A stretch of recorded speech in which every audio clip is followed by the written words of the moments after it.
حضرت ختیجہ رضی اللہ تعالی عنہا کے ایک بھانجے تھے، ان کا نام تھا حکیم بن حزام۔ وہ مدینہ میں اللہ کے رسول کے پاس آئے اور مالی مدد کی درخواست کی۔ آپ نے ان کی مالی مدد فرمائی۔ کچھ دنوں کے بعد دوبارہ آئے اور پھر درخواست کی کہ یا رسول اللہ مجھے کچھ پیسوں کی ضرورت ہے۔ آپ نے پھر مدد فرمائی۔ تیسری بار پھر آئے اور پھر تقاضا کیا کچھ رقم کا۔ آپ نے پھر ان کی مدد کی، لیکن تیسری بار مدد کرنے کے بعد آپ نے فرمایا کہ حکیم دیکھو، یہ مال جو ہے یہ لذیذ شیرنی کی طرح ہے۔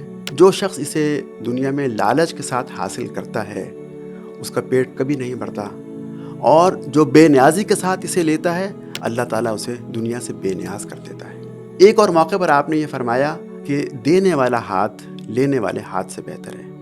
حضرت حکیم بن حزام فرماتے ہیں کہ اس واقعے کے بعد پھر میں نے کبھی کسی سے مال نہیں مانگا، یہاں تک کہ جب روم اور ایران کی سلطنتیں فتح ہو گئیں، حضرت عمر نے ان کے وظائف مقرر کرنے کی کوشش کی، بار بار اصرار کیا، لیکن آپ نے یہ وظائف بھی لینے سے انکار کر دیا اور کہا کہ مجھے اللہ کے رسول نے یہ کہا تھا کہ سوال نہ کرنا۔